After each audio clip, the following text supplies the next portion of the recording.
Now we've got a range of pigments and dyes in front of us here. Yes. Now the ones at the front here are pigments. That's right. Used for... Well, there are opaque, non-see-through materials when you want to create a solid black or a yellow, as I know you do with one of your joint lines. You get away from the creamy colour of the wood glue, and I coloured it to the colour that was similar to the timber that I was using. Oh, using. you're actually matching the timber, right? Well, sort of, yeah. Yeah, so it would virtually disappear. So there's a little advantage, you can do that. So these will provide... You could mix this with the 606, for instance. Crisscross, any one of these epoxies will work with these colouring systems. So yes. I could even put these in the glue. Absolutely. All of our epoxy range. Yep. But these will give you a solid colour, whereas Correct. the dyes here Yes. will give you a more opaque look. Well, they'll like a taillight lens. If you were to use the red in our 606, you'll get like a taillight lens effect. And just to give you an example, the versatility of these things, people recreating old car taillights that have to go out in sunlight, they're using this 607.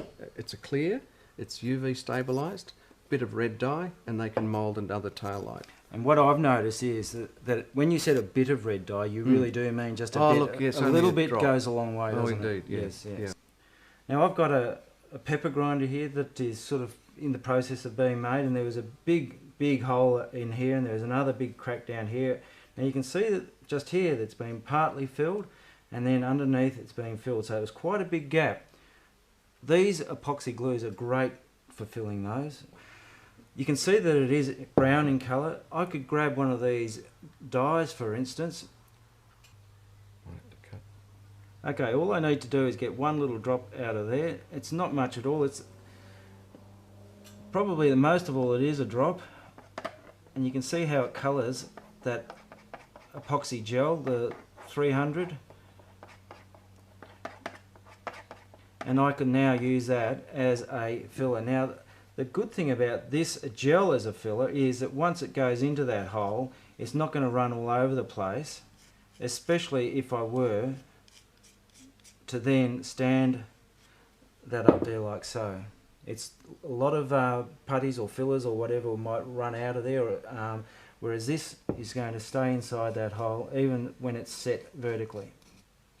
Now that will sand off or cut off or be able to be worked easily later on when it has been set. And I like to see this something like these clears. An idea that I often advocate is to route a line in your timber work and fill it with a clear resin that you put a dye in.